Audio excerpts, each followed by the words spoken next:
Guys, welcome back to my channel cooking parlour by Anamika. আশা করি সবাই ভালো আছেন। সেমাইয়ের খুবই সহজ একটি রেসিপি আজকে আপনাদের সাথে শেয়ার করছি, আর সেটি হচ্ছে দুধ সেমাই। ঈদের দিন অনেকেই এই রেসিপিটা বাড়িতে তৈরি করে থাকেন।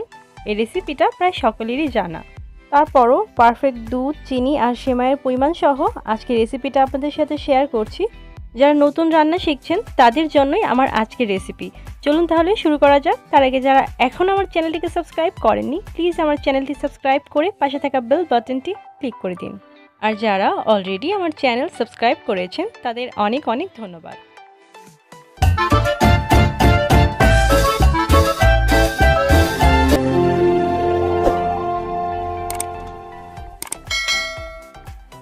সেমাই তৈরির জন্য আমি এখানে 1 লিটার পরিমাণ ফুল ক্রিম মিল্ক নিয়েছি, আর আমি আজকে প্যাকেটের মিল্কটাই ইউজ করছি। আপনারা চাইলে গোয়ালাদের থেকে যে দুধটা পাওয়া যায় সেটাও ইউজ করতে পারেন। এটা চিকন সেমাইয়ের 200 গ্রামের প্যাকেট। আমি এর থেকে অর্ধেকটা পরিমাণ সেমাই বের করে নিচ্ছি। আজকে 100 গ্রাম পরিমাণ সেমাই রান্না করে দেখাচ্ছি, মানে 1 লিটার দুধের জন্য আমি 100 গ্রাম পরিমাণ সেমাই দিচ্ছি। এবার এই সেমাইটাকে টুকরো টুকরো করে নিচ্ছি। পিসগুলো একটু ছোটই করব, এতে করে সেমাইটা রান্না হওয়ার পর এটা নাড়াচাড়া করতে সুবিধা হবে।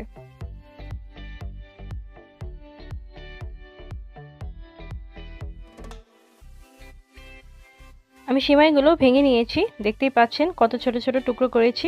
এবার চলে যাচ্ছি নেক্সট স্টেপে।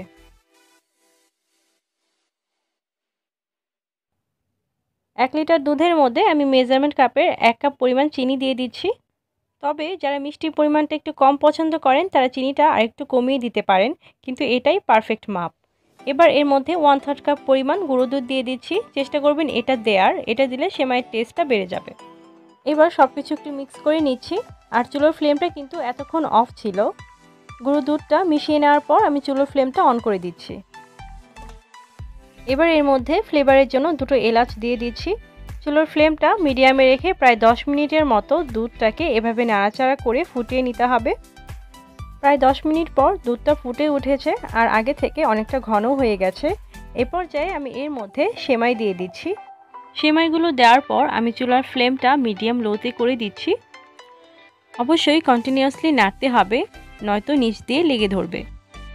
এবার 6 থেকে 7 মিনিট মিডিয়াম লো ফ্লেমেই এই সেমাইটাকে জাল দিয়ে নিতে হবে। ততক্ষণে সেমাইটা খুব ভালোভাবে সেদ্ধ হয়ে যাবে।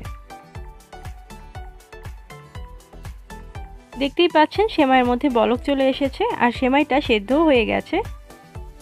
রান্না কিন্তু হয়ে গেছে। এটাকে এ পর্যায়ে দেখতে একটু লিকুইড মনে হলেও সেমাই কিন্তু খুব তাড়াতাড়ি ঘন হয়ে যায়।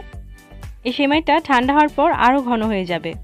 চুলোর ফ্লেমটা এ পর্যায়ে আমি অফ করে দিচ্ছি আর সেমাইটাকে 2 থেকে 3 মিনিটের মতো ঠান্ডা করে নিচ্ছি। 2-3 মিনিট পর আমি আপনাদের দেখাচ্ছি সেমাইয়ের অবস্থাটা। এই যে দেখেন, সেমাইটা কিন্তু আগে থেকে অনেকটাই ঘন হয়ে গেছে। এজন্য একটু পাতলা থাকা অবস্থাতেই চুলোর ফ্লেমটা আমি অফ করে দিয়েছিলাম। এবার আমি সেমাইটা সার্ভ করে দেখাচ্ছি। আমি এখানে কিছু কাঠবাদাম কুচি, পেস্তা বাদাম কুচি আর কাজু বাদাম কুচি দিয়ে এই সেমাইটাকে সাজিয়ে নিচ্ছি। আপনারা আপনাদের পছন্দ মতো ড্রাই ফ্রুটস এখানে ইউজ করতে পারেন। আমার সেমাইটা গার্নিশ করা হয়ে গেছে।